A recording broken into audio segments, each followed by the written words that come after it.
That's a lot of press. Wow. Well, it's important stuff. And, you know, our team out here, well, they've all become stars, superstars, actually.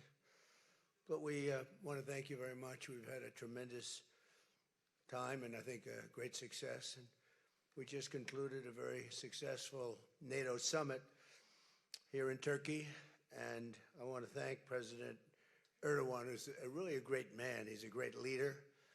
He's a friend of mine, been a friend of mine for a long time. He's a strong person, a very strong personality, and that's why he runs such a successful and good country, and really a great, I would say, a great country. Militarily, he's very powerful.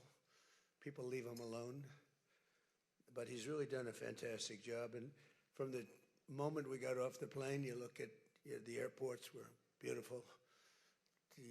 They built a new terminal for our arrival. Everything was beautiful. And so I just want to thank President Erdogan, who's done a fantastic job in Turkey. And I also want to thank NATO Secretary General Mark Rutte. Mark is an extraordinary person, smart, great leader. It's not easy leading so many leaders like that. You get a lot of leaders, and they're strong personalities, every one of them. And Mark does an unbelievable job. Couldn't find anybody better. I just want to say there was tremendous love in that room. The press got to see the sitting, but they didn't get to see the speaking. And I actually said, it's too bad the press couldn't see this, because every one of them spoke for a little while, and I spoke for a little while. And it's a lot of speeches. We kept it short, but it's too bad the press couldn't have seen what we were doing in that room, because it was very smart people, and they have a lot of good in their heart, not evil, good. And they're doing a great job for their country. The world is doing well. We have, as you know, the oil is down. We'll see whether or not we keep it down. We should keep it down. We're doing things that should have been done 47 years ago with Iran.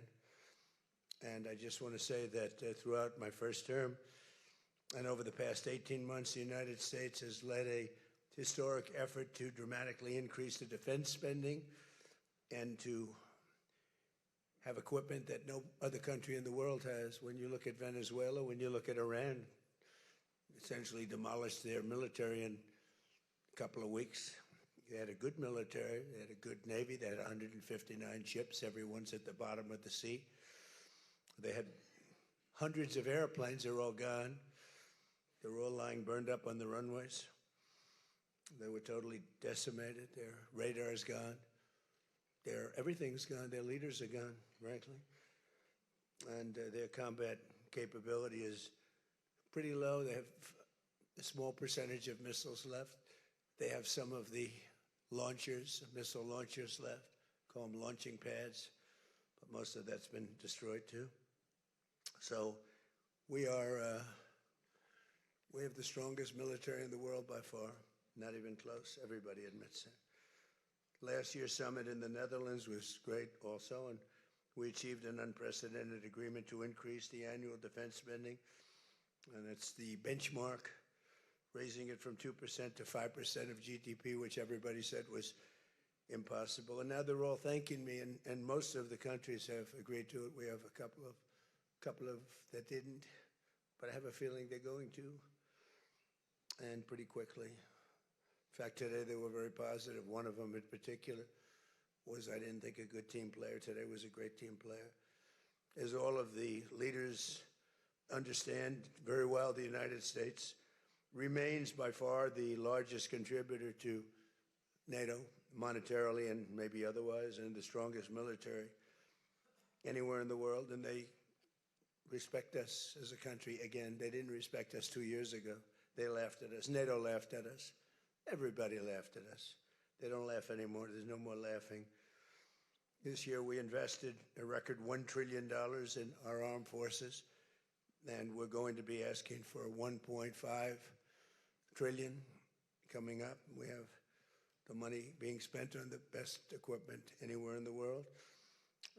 In the working session this morning, we discussed the progress other members are making toward the 5% target, and they're making great progress. Many of these countries are very rich, by the way. We don't have to feel sorry for them. But it doesn't mean they're properly protected. There's a big difference. Some have truly answered the call, and others are making big changes and will be answering the call. I think I can say in all cases they're going to be answering the call. And we'll be taking in over $1 trillion a year toward defense. And that's a tremendous amount of money. It's a big up. They were at 2%. They were actually at 1%. I got them to 2%. Then I wanted to get them to 5%. And we got up to 5% the last time. And they're, you know, just again, if you could have seen the respect and the love in the room, and it's love really for the country, for our country. I don't want to say me because you'll say, oh, he's so conceited. He's such a conceited person. But they do. I mean, you know, they like the job I'm doing. They said, sir, we love you. These are grown people saying that. Isn't that nice? Maybe, I don't know, maybe they're trying to get to me. And in the way they did, because there was tremendous unity in that room. And I urge all nations to accelerate their plans to get the benchmark as quickly as possible. The benchmark is going to be that 5% number. That's the number it should have been for years.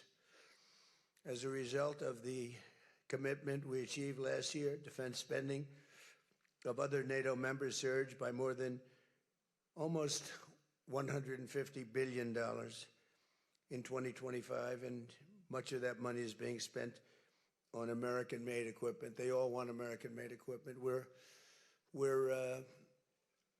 pushing very hard to have the defense companies. They're great. We make the best equipment. The Patriots and the Tomahawks and everything we have is considered to be the best. Not by me. It's everybody wants it. I wish we made it faster because we could sell as much as we could make. And as you know, I had Lockheed and every one of the companies, all of the companies who are Raytheon as an example, Boeing. So many of those great companies are now building plants. They had big plants, but they were using them 24/7. I said, that's not the way to do it. You have to build more plants. You don't have to just go overtime. No tax on overtime. Remember that, please? No tax on overtime. Those people are happy. But they were doing literally 24 hours to get the Tomahawks done and the Patriots done and all of the other defensive and offensive equipment done. It's the most sought-after equipment in the world. You saw that with Venezuela, where they had a lot of great equipment. It wasn't ours, and it didn't work.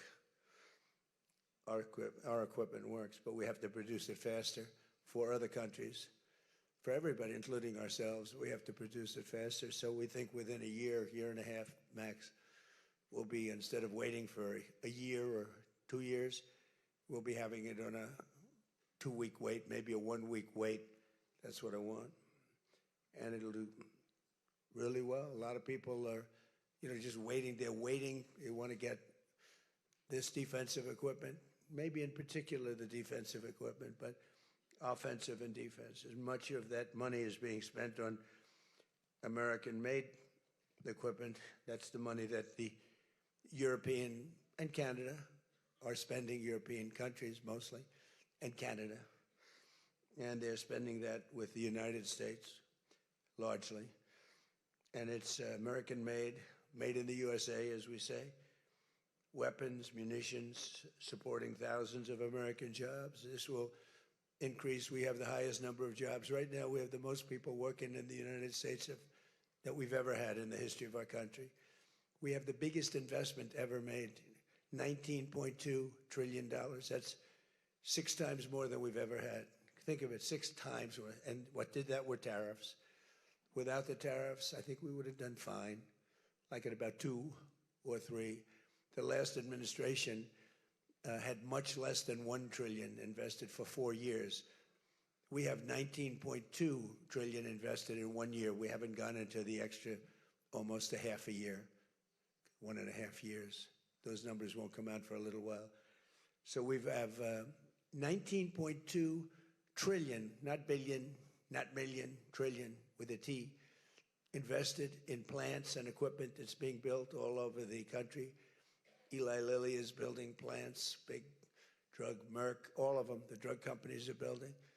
The car companies are building like crazy. In fact, as you probably saw a big announcement yesterday, Toyota is leaving Mexico, and they're going to build one of the biggest car manufacturing plants in the world in Texas. That's because of the tariffs, because we don't mind if you build in Mexico, but if you build in Mexico, you have to pay 25% tariff. If you build in Japan, or if you build in any place, China is a much higher tariff. It's 100% tariff because we don't want to lose our jobs. We don't want to have our workers lose their jobs. We have the largest number of plants being built for the most money ever in the history of our country. Car plants, AI plants, and all other plants, pharmaceutical plants, chips.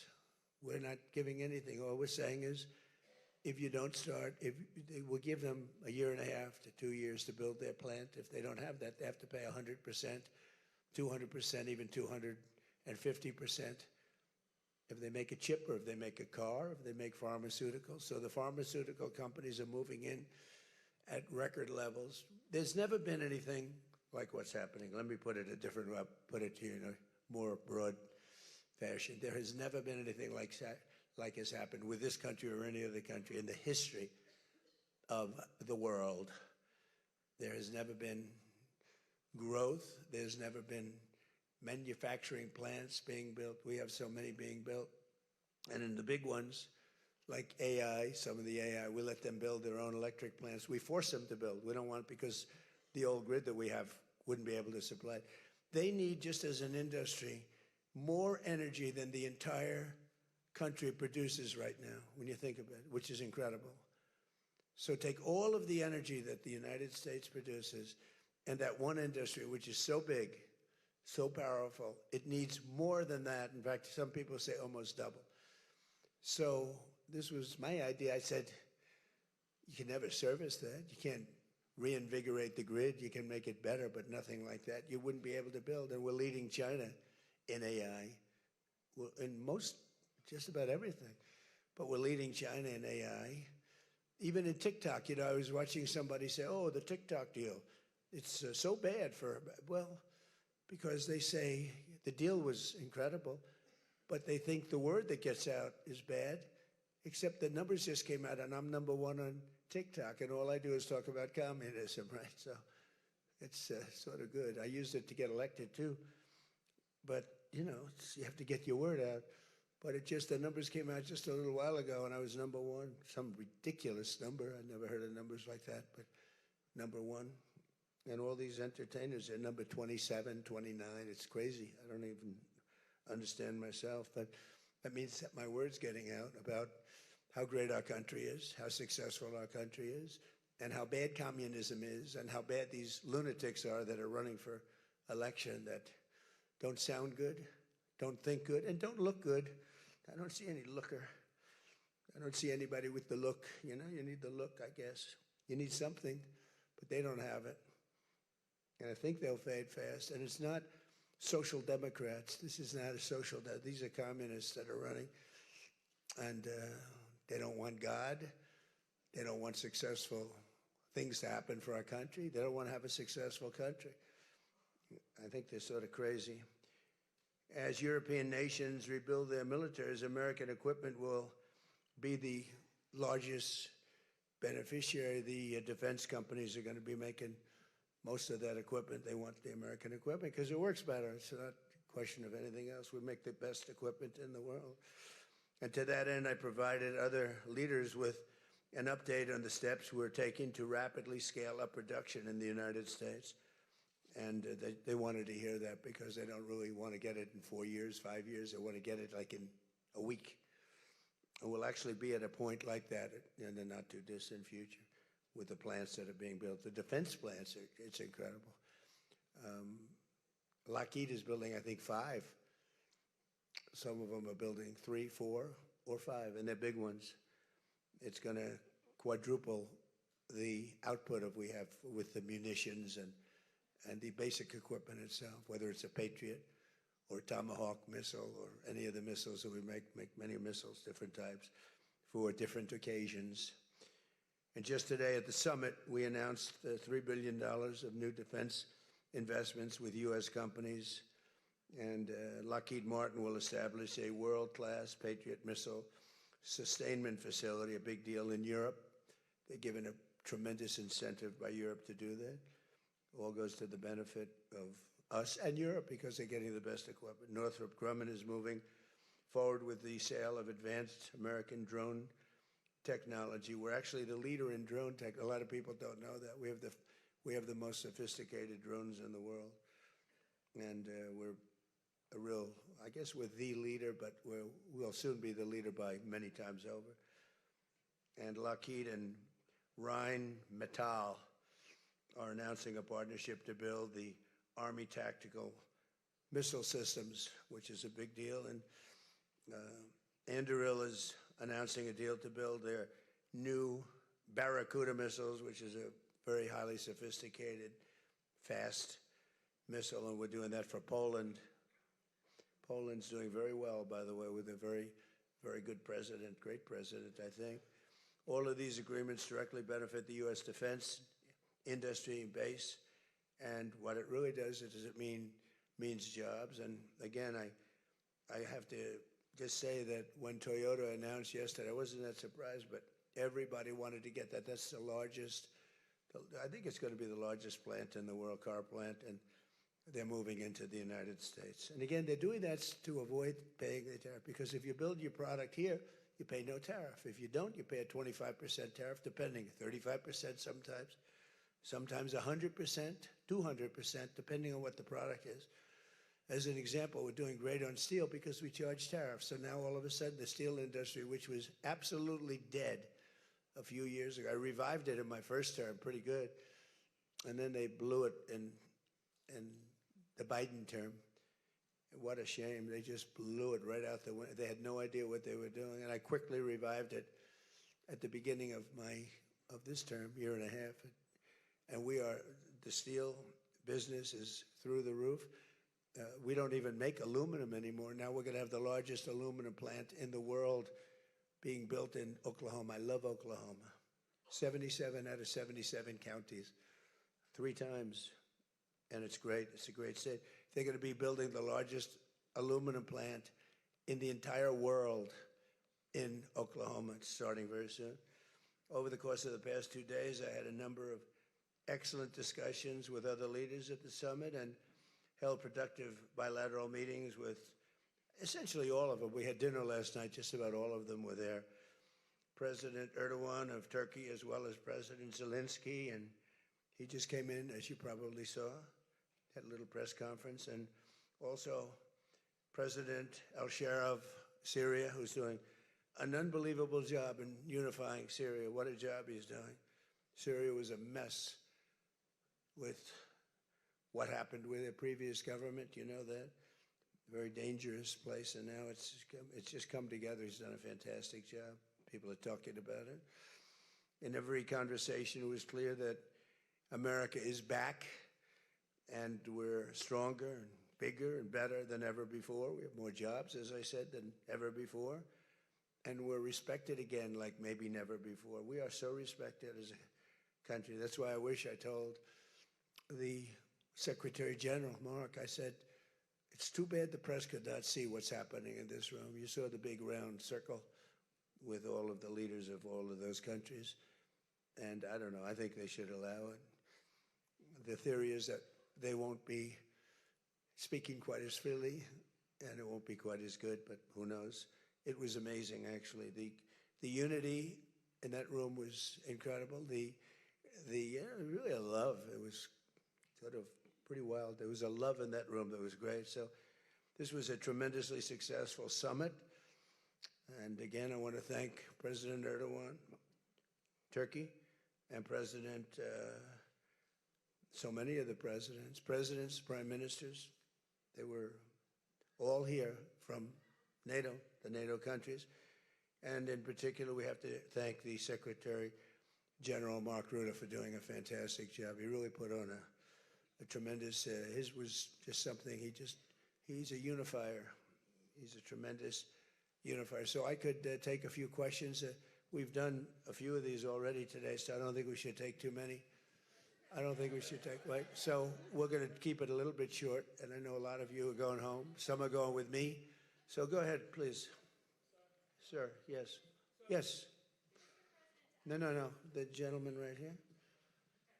The very tall gentleman who's very insecure. He doesn't want to ask the question. He's a handsome guy, but he's very insecure.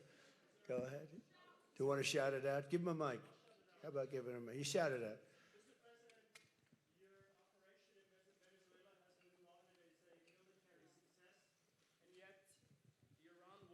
Seems to be a strategic dead end for you. Why are you apparently unable to end the Iran war?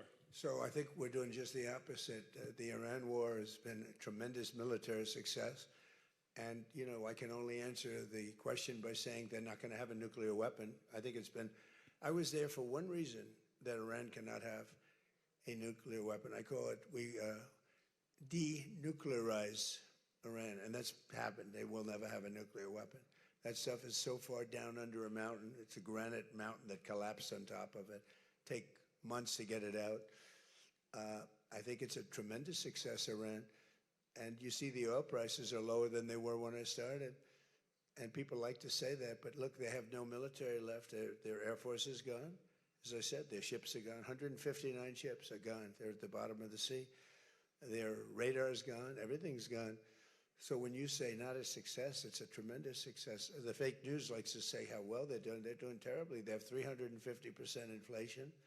When the war started, they had like 6%, 5%. They have, they want to make a deal, but they don't know how to make a deal. And then they go around shooting ships at night. I don't like that. You know, they're dealing with very fine people. They're dealing with Steve Witkoff. They're dealing with Jared Kushner and J.D. Vance. And they're dealing with Marco and Scott. They're dealing with great people. Un momentito, But I don't know. I think they're a little loco. They're a little crazy. But they told us they'd like to go to the funeral. Hola, ¿me escucháis? Of a very a person who was killed a lot of people. Vale. Khomeini. Sí, estoy sentada. Over the years. Sí, no me lo esperaba, pero estoy aquí. What we did should have been done 47 years ago. It could have been done any time with. O sea, que vuelve a hacer declaraciones. So they're a much different country now. Es que yo no tengo las estas ahora. Claro. Sí, se me ha apagado la pantalla donde teníamos lo otro. But all of it's gone. Everything's gone. Their leaders are gone. Sí, muchas gracias. They had leaders, they're gone, and they had another set of leaders, they're gone. Now they have another set of leaders, they may be gone. Who knows? And you know what? I may be gone too, because I'm their number one target. It's out all over the place. I'm their number one because they're scum. That's the way they act, and that's the way they've done it for 47 years. But I'm doing what's right for the country. I'm doing really what's right for the world. They have to be stopped. And they've killed thousands, hundreds of thousands of people. They killed 52,000 protesters over the last 3 months. So when you say we're not doing well, I think we're doing phenomenally well. Our military has been incredible. Plus, we had a blockade. Did we have a blockade? Did you ever see a blockade work that way? You know, for you that said we're not doing well there. We did great in Venezuela. That was a one-day war, and they're very good military. You know, it's a very military country. We took out one of the worst human beings in the world, Maduro, and he's in jail waiting for trial. But what he did to this country was incredible, including the fact not only the drugs, but he had people pour into the country from prisons. They opened up their prisons. They allowed them to come in. We're getting them out. We're getting them all out. But we have, with the Biden open border policy, with Kamala as your borders are. Remember, she was the borders up, but she never called Border Patrol, never once, and she never went to the border. The border was a disaster. Now it's fixed. It's fixed where we have nobody, and I don't do these numbers. 0 people come in through our border, through our southern border. 0. And that's been announced now every month for the last 12 months, 0. We had millions of people come in, under 25 million people, I think more than that under Biden. And they weren't people that you want, and for the most part, they were drug dealers. They were escaped from, think of it, all the prisons, and I'm not just talking about from South America, I'm talking about from the Congo, I'm talking about from all over the world. The prisons were emptied out. They were emptied out into our country. But they had the worst murderers. We had people allowed in our country that should never, and they walked in through an open border policy. And all I'm saying is that you're lucky we won this election. Yeah, please. Go ahead. Go ahead. No, yes, go ahead. Who you with? Why don't you say your name and who you're with? It's always helpful. Thank you, Mr. President, for doing this. Iris Tao with NTD, with a sister media with the Epoch Times. Okay. On communism, you've been issuing a wake-up call to Americans at home about the dangers of communism. And now you're speaking on the world stage. What's your message to people both living under communist and socialist regimes, but also people living under democracies like in Europe and America who might not have realized how close communism has come to home? Yeah, that's a great question, actually. But look, I want to get the word out because what's forming is communism in the country. And communism's easy to sell. I would be the greatest communist in history. I'd be right up there with Lenin. I'd be as good as anybody. You've got free rent for the rest of your life. What they don't say is that you'll be living in squalor in 12 months. You've got a free house. Would anybody like to have a free house? We'll take it away from somebody. We'll give it to you. You'll have murders all over the place. Communism's a disaster. It's been proven to be for thousands of years under different names, but same thing. It's very important. And, you know, it's funny. One of the reasons I do so well with Hispanic people, I set a record, Republicans. I get great numbers for the election, helped me get elected in a landslide. The Hispanics, because a lot of them came from countries that were essentially communist. You know, whether you call them radical socialist or communist is not that much, but there's a little difference. When they say social democrats, we're social democrats, it sounds so nice. It's not nice, it's a very dangerous term. So I do talk about it, and I talk about it on TikTok, and I talk about it everywhere. I talk about it here. And you're right, it has become international, but it's never worked, and it's not going to work. What is working is the United States. I mean, think of it, we have more jobs than we've ever had. People are making more money than they've ever made. I'm talking about workers now. I'm talking about workers. They're making higher salaries than they've ever made before. It's just the best system, and it's got flaws, but everything's going to have a little flaw, but it's been amazing. And when I watch what's happening, and I see these lowlifes getting, I mean, they're lowlifes. I watch them. I know good people. I know quality people. These are essentially lowlifes. And when I see what they're talking, I think they're very dangerous in many ways. And I've said it, and then I said, boy, that's a pretty big statement. Then I realized, you know, a couple of people said, I think you're probably right. I think this country, with this thing that's going around, is in more danger than it was during World War I, World War II. If you talk about September 11th, if you talk about Pearl Harbor, that was big danger. I think the concept of us going communist, because one thing that happens when you go communist, you never come back, never comes back. You die in squalor. You die a horrible death. You die in squalor. And it gets very evil and very nasty. Yeah, please, go ahead. Mr. President, Tyler Pager with the New York Times. Last month you said Iranian leaders were very rational people, nice people to deal with, strong people, smart people. Today you said they were scum, sick people, and being led by sick people. What changed, and do you think... I got to know them. So I've said that about a lot. Now, when you say rational, I think they're much more rational than level 1, level 2. Level 1 is gone, level 2 is gone. This is level 3. I think they are more rational, but based on their actions over the last week or two,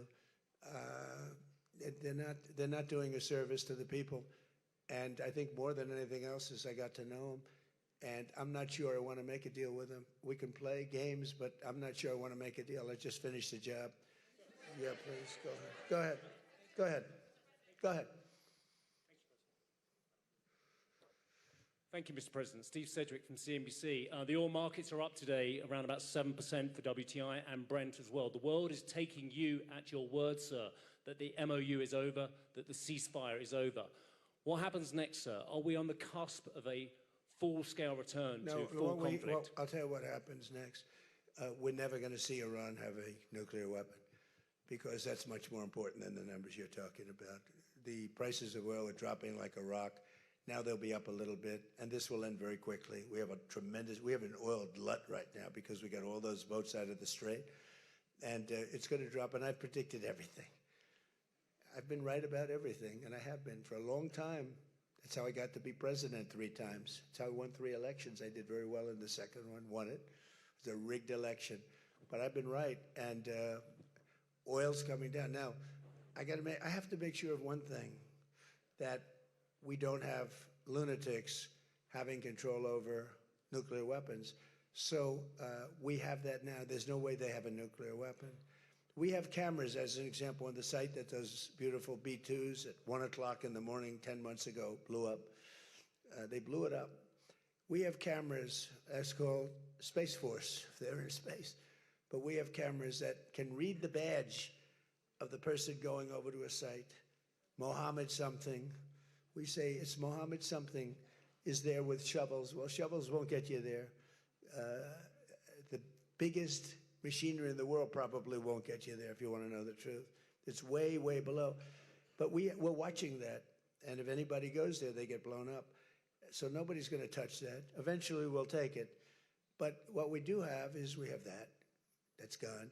If we wouldn't have had that, they would have had a nuclear weapon, and they would have wiped out Israel. If I weren't president, Israel wouldn't exist. And we did it 2 times. When the JCPOA, the Obama deal, when that was originally conceived, everything went to Iran. 1.7 billion in cash, hundreds of billions of dollars. They thought they could buy peace with these people. You can't do that. So the big thing we have is, more important than anything we can talk about, is you can't let lunatics have nuclear weapons, and we've stopped that. And that should have been stopped on a couple of other occasions, too, with different countries, but they didn't do that. Yeah, please.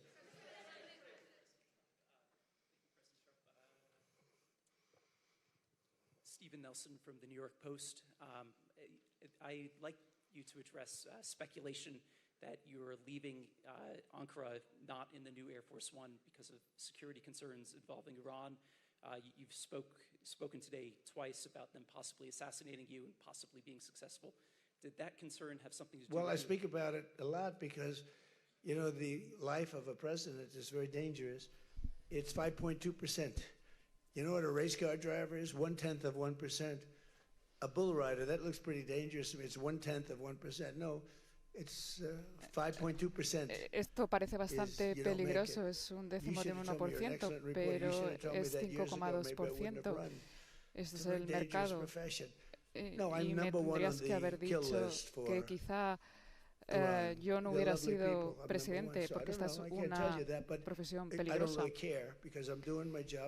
Pero en Irán también hay gente maravillosa. No, lo único que yo hago es hacer mi trabajo, y lo hago mucho mejor de lo que lo ha hecho mucha gente, porque este país, el nuestro, es muy exitoso.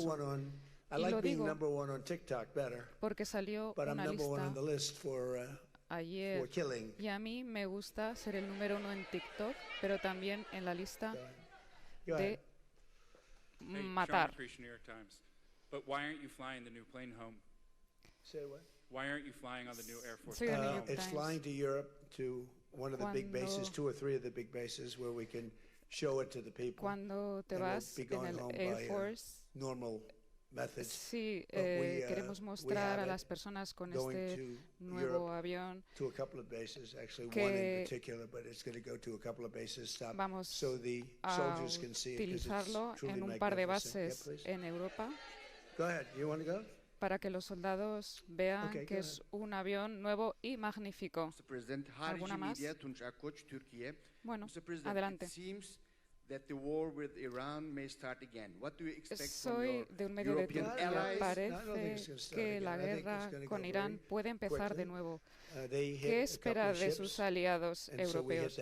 No, es que está surgiendo todo muy deprisa. Ellos nos atacaron y nosotros les hemos atacado otra vez. Y tenemos un equipo mucho mejor que el suyo, con lo cual lo hemos hecho muy rápido. Y quizá esta noche sigamos adelante. Utilizamos su propio lenguaje.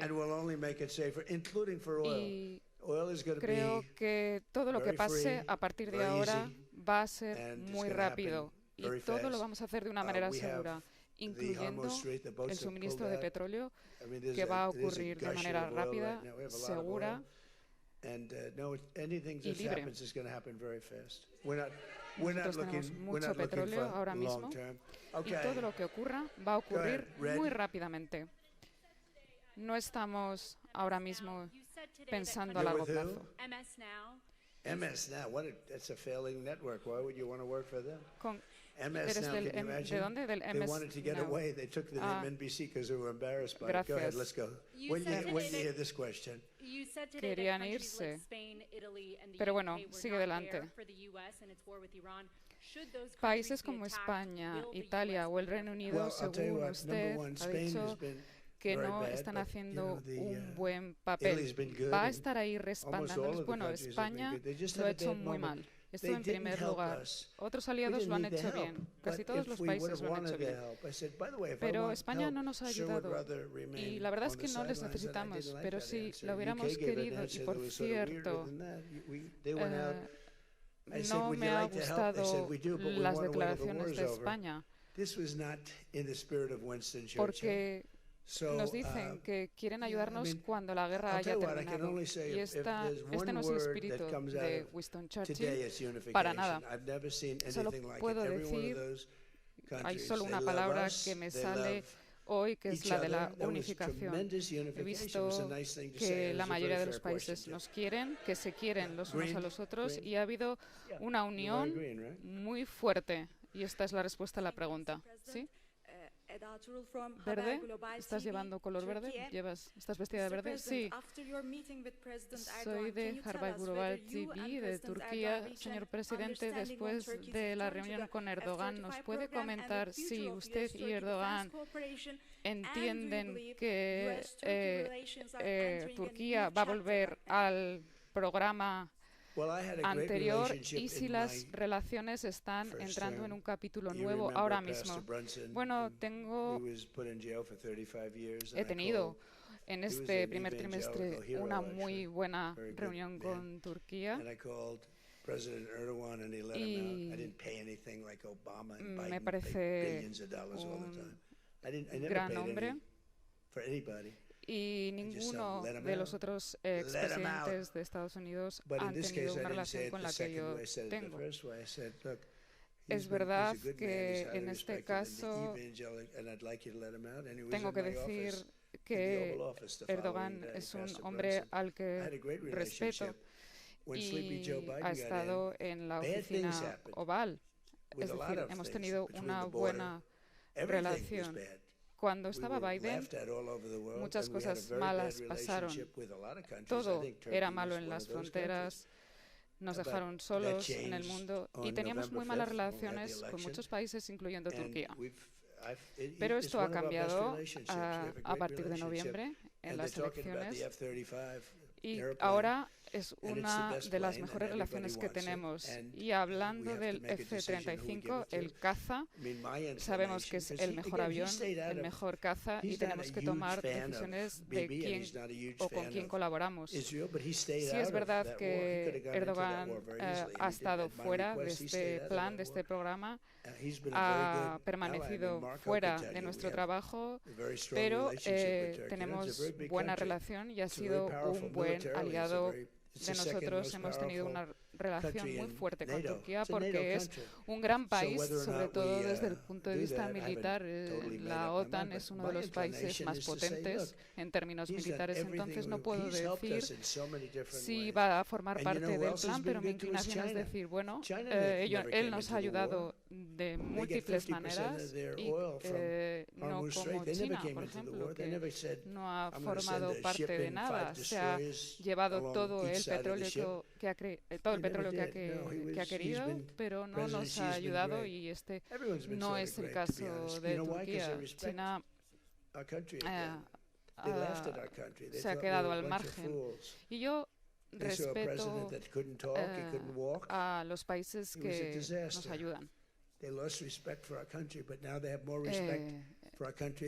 China ha sido un desastre, su presidente ha sido un desastre, pero ahora con Turquía tenemos una relación fantástica y respetamos muchísimo a su presidente. Muchísimas gracias a todos.